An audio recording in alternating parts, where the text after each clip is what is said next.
You spend roughly a third of your life asleep. Most people have never once questioned whether they're doing it wrong.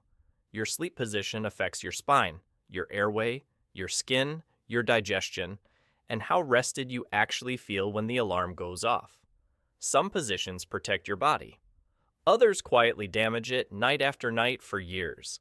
And the position most people default to is rarely the best one for them. This video covers all of them. Every position, every benefit, every hidden cost. By the end, you'll know exactly which one your body actually needs. Let's get into it. Back sleeping. Soldier position. You lie flat on your back, arms resting at your sides, body completely still. Your spine settles into perfect neutral alignment. No twisting, no compression, no unnatural angles. Your joints were never designed to hold for 7 or 8 consecutive hours. Your head, neck, and lower back form one continuous line from top to bottom. The muscles along your spine decompress. The pressure that accumulates through a full day of sitting and moving gets a genuine chance to release. If you wake up most mornings with unexplained aches and stiffness and no idea where they came from, your sleep position is almost certainly part of the answer. The soldier position addresses it directly. One thing to get right with back sleeping is the pillow. Too thick and it pushes your head forward, putting your cervical spine at an angle and canceling out the alignment benefit entirely. A flatter pillow, or a contoured one designed specifically for back sleeping, keeps your neck in line with the rest of your spine. The position is only as effective as the support underneath your head. There's more. When you sleep on your back, your face never presses against a pillow. No friction, no repeated compression, no skin being folded into the same crease night after night. That sustained contact is exactly what causes sleep wrinkles to form over time. The skin creases, the creases deepen, eventually they stay. Back sleepers avoid this entirely. Their skin stays smoother longer. Dermatologists actually recommend this position not just for comfort, but as a long-term skin preservation strategy. But here's the catch. Back sleeping is genuinely terrible for snoring. When you lie flat, gravity pulls your tongue and the soft tissues at the back of your throat directly backward, narrowing your airway. If you already snore, this amplifies it. If you have sleep apnea, this position becomes a problem. Your breathing stops repeatedly throughout the night while you remain completely unaware. Your partner, however, is not. So the soldier position protects your spine, preserves your skin, and quietly ruins the sleep of whoever is next to you. Great for your posture, complicated for the relationship. Starfish, back sleeping's chaotic, space-claiming cousin. You're still on your back, but now your arms are spread wide near your head and your legs are open across the mattress like you're making a snow angel in your sleep. The spine benefits carry over. Neutral alignment, reduced joint pressure, decent support for your lower back over time. What changes is your shoulders. When your arms stay raised for hours, blood flow to the shoulder region shifts. Your shoulder joints rotate into a position they were never meant to maintain for extended periods. The muscles and tendons wrapped around your rotator cuff get compressed. They stay compressed. You wake up with aching shoulders and numb arms and no memory of why, because the damage accumulated while you were unconscious. Do this enough nights in a row and the discomfort becomes chronic. The kind of chronic that ends up involving a physical therapist. There's also the space problem. Starfish sleepers take up the entire bed. Arms out, legs spread, claiming every available inch of mattress. If you share that bed with another person, congratulations. You've made them the person clinging to 6 inches of mattress at the far edge, fully awake, silently reconsidering their life choices. The snoring problem from back sleeping doesn't disappear in the starfish. If anything, the open posture and relaxed jaw make it worse. A full symphony of noise that nobody in that room signed up for. The starfish works under specific conditions. You sleep alone, your shoulders are in good health, and you don't mind your arms feeling numb when the alarm goes off. If any of those conditions don't apply, keep your arms down. Your rotator cuff and the person next to you will both thank you. Side sleeping. Fetal position. The fetal position is the most popular sleeping position in the world. You curl onto your side, knees drawing toward your chest, body compact and enclosed. There's something deeply instinctive about it. Psychologists describe it as feeling protective and safe, and that instinct corresponds to real physiological benefits. Curling onto your side opens your airway significantly more than lying flat on your back. Snoring decreases. Sleep apnea symptoms improve. Your digestive system gets mild gravitational assistance. For pregnant women, side sleeping improves circulation to the uterus and kidneys, and doctors specifically recommend it for exactly that reason. The comfort the fetal position provides isn't just psychological. The body actually functions better in it.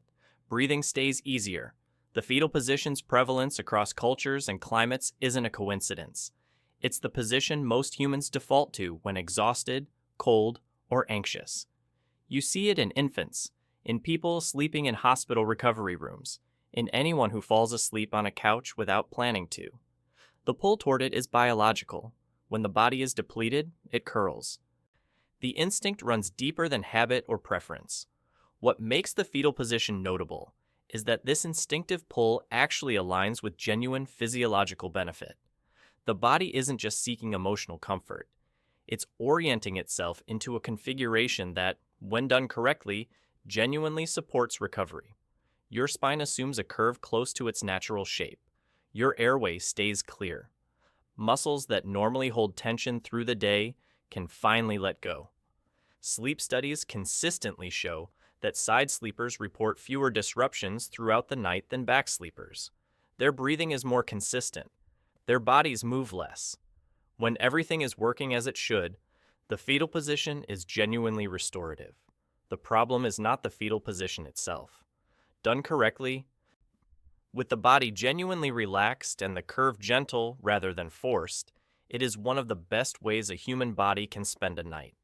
The spine maintains a reasonable curve. The airway stays open. The organs get gravitational support. Your body, in this position, actually gets to rest. No sustained pressure on any single joint or muscle. No airway restriction. No fight against gravity. The issue is what most people actually do with it. When comfort tips into tension, when the curl becomes a full clench, everything about the position changes. Most people in the fetal position still have no idea there's a wrong way to practice the most instinctively natural sleeping position in the world. When the fetal position goes wrong, it goes wrong quietly. The curl deepens through the night without you noticing.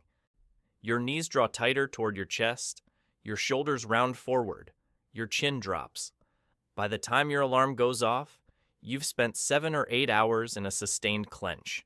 Not a sleep position, but something closer to bracing for impact. Your diaphragm gets compressed by your knees. Your breathing becomes shallow. Your joints, knees, hips, shoulders spend the entire night under sustained pressure at closed angles they were never built to hold for hours at a stretch. You wake up stiff, unrested, and convinced you just need a better mattress. The fix is straightforward. Curl, but loosely. Your knees should be drawn up only part way, roughly at a 45-degree angle rather than pulled tight to your chest. Your shoulders should stay relaxed, not hunched forward. Your jaw should be unclenched. A pillow between your knees takes pressure off your hips and lower back and keeps your spine more neutral. Done right, the fetal position stops being a clench and becomes a genuine recovery position. The difference is subtle. The impact on how you feel in the morning is not. Log position. You lie on your side, body straight, arms resting at your sides. No curl. No raised arms. Just a straight line from head to feet. This position keeps your spine in alignment the same way the soldier does, but with one important advantage. You're on your side, so gravity isn't collapsing your airway. Snoring decreases significantly. Sleep apnea symptoms improve. Your digestive system gets the same gravitational support that side sleeping provides across the board. For people who want the spine benefits of back sleeping without the snoring consequences, the log is often the answer. The log's arm position is gentler on your shoulders than the starfish or yearner. No extended reach, No raised arm, no pressure on your rotator cuff. Your shoulders stay neutral along the mattress. For people with shoulder or back problems, this combination makes the log worth trying deliberately. But here's the catch. When you lie rigid on one side for hours, the shoulder you're sleeping on absorbs significant and sustained pressure. Blood flow to your arm gets restricted. You wake up with that arm completely numb, pins and needles from shoulder to fingertips, and spend the first few minutes of your morning shaking it back to life. The fix is simple. Rotate sides through the night, or start on your less dominant side so that your natural overnight movement does the work for you. Urinal position.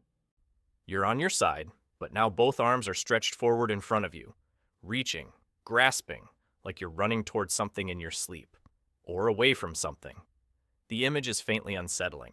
Psychologists note that urinal sleepers tend to be stubborn in their convictions, but slow to make decisions, which may or may not be relevant to you, but is the kind of detail that's difficult to forget. The physical reality is more concrete. When both arms extend forward for hours, the muscles across your shoulders and upper back sustain tension continuously. The nerves running through your shoulder and down your arm, the brachial plexus, can get compressed, leading to numbness, tingling, and that specific wrist and forearm ache that's hard to pinpoint but impossible to ignore. The fix. Rest your arms on a pillow placed in front of you. The pillow absorbs the weight, takes the tension out of your shoulder muscles, and keeps your upper body from twisting forward as the night goes on. Left versus right. Side sleeping is not one position. It's two, with meaningfully different effects on your body. Sleeping on your left side is digestively superior. Your stomach sits on the left side of your body. Your esophagus connects slightly to the right of center, which means sleeping on your left keeps stomach acid below that junction by default. Acid has to fight gravity to reach your throat. Heartburn decreases. Digestion moves more efficiently overnight. For people who deal with acid reflux regularly, switching to their left side is sometimes enough to produce a noticeable difference within a week.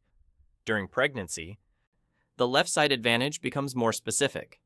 Doctors recommend it specifically to improve circulation to the uterus and kidneys. Sleeping on your right side reverses that advantage. Stomach acid can move more freely toward your esophagus. Digestion slows slightly. For most healthy people, this is a minor inconvenience. For people with significant reflux, or GERD, it can mean a materially worse night. The one exception is cardiac patients. For people with specific heart conditions, sleeping on the right is sometimes recommended to reduce pressure on the heart. If that applies to you, your cardiologist's guidance overrides everything in this video. Freefall. Stomach sleeping. The verdict first. This is the worst sleeping position for the majority of people who use it. You lie face down, head cranked 90 degrees to one side. Neck twisted and held that way for the entire night. Your lower back loses its natural curve, forced into extension by the flat surface beneath it. Your lungs press against the mattress. Every breath requires slightly more effort than it should. You get less oxygen per breath across the entire night without knowing it. But here's the one thing stomach sleeping does well. It reduces snoring. When you're face down, your airway geometry makes it harder for soft tissue to collapse inward. Some sleep apnea patients are actually directed to try stomach sleeping as a short-term intervention for exactly this reason. If snoring is your primary problem and nothing else has worked, this is worth knowing. For everyone else, the damage accumulates. Neck pain, lower back pain. Shoulder strain from the arm position most stomach sleepers adopt. One arm tucked under the pillow, one out to the side. The solution is to train yourself out of it. A body pillow pressed against your front can interrupt the tendency to roll face down. Starting on your side and staying there is easier than it sounds after a few nights of deliberate repetition. Your body adapts faster than you'd expect when you give it a clear alternative. Stomach sleeping is a habit. Like most habits, it can be replaced. It typically takes under 2 weeks for the new position to feel natural rather than deliberate. The body adjusts quickly. Pillow hugging. This one gets dismissed as a comfort habit or laughed off entirely, which misses what it's actually doing. When you sleep on your side and pull a pillow tight against your chest and stomach, you're not just holding something for comfort. You're preventing your top shoulder from collapsing forward and your torso from rotating throughout the night. The pillow acts as structural support. It fills the gap between your upper body and the mattress. It keeps your spine more neutral. It takes pressure off your hips by giving your torso a surface to rest against, rather than rotating slowly under its own weight. The body pillow version of this takes the benefit further. A full-length body pillow supports your entire front, chest, stomach, and knees in one piece. This keeps your hips stacked rather than dropping forward, which protects your lower back. It's the version physical therapists most commonly recommend for side sleepers with hip or lumbar complaints. The oxytocin piece is real too. Physical contact, even with an inanimate object, triggers a mild oxytocin response in the brain. This is the same hormone associated with bonding and calm. Sleep researchers note that people who sleep with a pillow against their chest fall asleep faster and report more restful sleep than those in identical positions without one. It sounds like a small thing. The effect is not small. If you sleep alone, it's one of the cheapest and most reliable sleep improvements available. If you sleep with someone and still want one, that's a conversation for another day. Combo sleeping. Most people aren't locked into a single position from the moment they fall asleep to when the alarm goes off. You start on your side. You roll to your back. You shift again sometime around 3 a.m. If this is you, it doesn't mean anything is wrong. It's actually a sign your body is working correctly. Movement during sleep is normal and necessary. Staying completely motionless in one position for 8 hours would lead to sustained pressure on the same joints, restricted blood flow, and muscle stiffness. Your body moves to prevent this. Light repositioning throughout the night is protective, not disruptive. The micro-awakenings that accompany these movements are brief enough that most people never remember them. Sleep researchers estimate that healthy adults shift position anywhere from 12 to 40 times per night. The number isn't what matters. What matters is whether those shifts are purposeful micro-adjustments or full-body restlessness. The issue is when the movement becomes excessive. Thrashing, full position reversals every hour, restless legs, constant waking. These are not normal repositioning. They can indicate poor sleep quality, sleep disorders, stress, or deficiencies in magnesium or iron that affect nighttime muscle behavior. Some movement is good. Constant thrashing is not. If you regularly wake up with the sheets completely destroyed and no memory of why, that's worth investigating, not just accepting as your personality type. Elevated sleeping.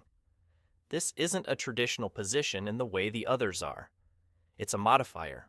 You're still on your back or side, but your upper body is raised at an angle, typically somewhere between 30 and 45 degrees.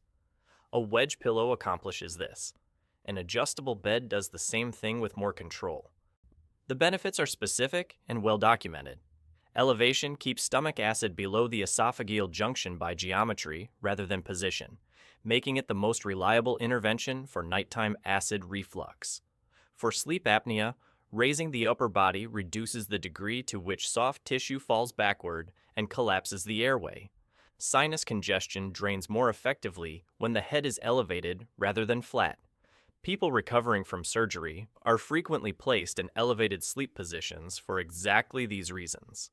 The downsides are real too. Sleeping elevated on a cheap pillow stack instead of a proper wedge tends to create a bend at the waist rather than a smooth incline, which puts more pressure on the lower back than lying flat would. If elevation helps your symptoms, it's worth investing in the right equipment rather than improvising. Now the decision framework. You've seen every major position and what each one costs. The question is what to actually do with that information. Most people's default answer is to keep sleeping the way they always have and assume the results are fixed. They're not. Start with your primary problem. If you snore or have sleep apnea, side sleeping is non-negotiable. The airway geometry alone makes it the correct starting position. From there, left side gives you the digestion advantage. A pillow between your knees stabilizes the spine. A pillow against your chest adds support and reduces torso rotation. That combination, left side, loose curl, 2 pillows, handles the largest number of common sleep complaints simultaneously. If your main problem is back pain, you have 2 good options. Side sleeping in a loose fetal position with a pillow between the knees is what most physical therapists recommend first. If that doesn't resolve it, back sleeping with a pillow under your knees to preserve your lumbar curve is the alternative. The knee pillow is not optional for back sleepers with existing pain. It changes the geometry enough to matter. If your main problem is skin quality or facial aging, back sleeping with a thin, properly supportive pillow is the right answer. Accept the snoring trade-off or address it separately with a nasal strip or positional therapy device. If you're a stomach sleeper and nothing else has worked, train yourself out of it. Use a body pillow. Be deliberate about starting on your side. Give it 2 weeks before deciding it isn't working. Most people who switch say the first 3 nights are hardest, and that by the end of the first week, the new position starts to feel normal. The position you fall asleep in is the position your body spends the most time in. It's not the only thing that affects sleep quality. Your room temperature, light exposure, screen habits before bed, sleep schedule consistency, all of it matters. But position is the variable that costs nothing to change and that most people have never thought about for more than 30 seconds. Most people spend years dealing with the side effects of a bad position without once asking whether the position itself is the problem. You spend a third of your life horizontal, worth a few minutes of thought.